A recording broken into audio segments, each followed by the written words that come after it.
Friends, পুনৰ এটা নতুন ভিডিঅ'লৈ মই আপোনালোকৰ মাজলৈ আহিছোঁ।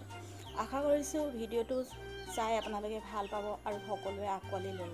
যদি চাই ভাল লাগে, বেয়া নাপায় যদি লাইক এটা কৰি দিবলৈ নাপাহৰিব। ইতিমধ্যে মই কেইবাটাও ভিডিঅ' ইউটিউবত আপলোড কৰিছিলোঁ। সেইকেইটা ভিডিঅ'ৰ ওপৰত আপোনালোকে যথেষ্ট সঁহাৰি আগবঢ়াইছিলে। অৱশ্যে সেই ভিডিঅ'কেইটা মই কেৱল ফেব্ৰিক প্ৰিণ্টিঙৰ ওপৰতহে দিছিলোঁ, কোনো লেছ ব্যৱহাৰ কৰা নাছিলোঁ। কিন্তু মই আগতেও ব্যৱহাৰ কৰা নাই বাৰু, আৰু সিমানখিনি নাজানো। এনেধৰণে ইউটিউবত চাইহে মই শিকিছোঁ। এই মোৰ অকণমান প্ৰচেষ্টা, সেয়েহে আপোনালোকৰ ওচৰলৈ আগবঢ়াই দিলোঁ।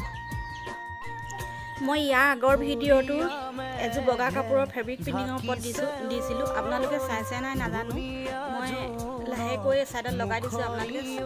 আৰু যদি চোৱা নাই, মোৰ ডেছক্ৰিপশ্যন বক্সৰ লিংকত গৈ আপোনালোকে ক্লিক কৰি চাব পাৰিব।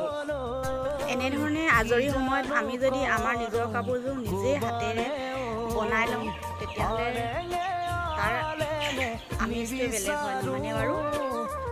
অতি কম সময়ৰ ভিতৰতে মোৰ ফুলপাহ ইতিমধ্যে কমপ্লিট হৈছে। ৰ'ব দেই, আঁতৰি নাযাব আকৌ।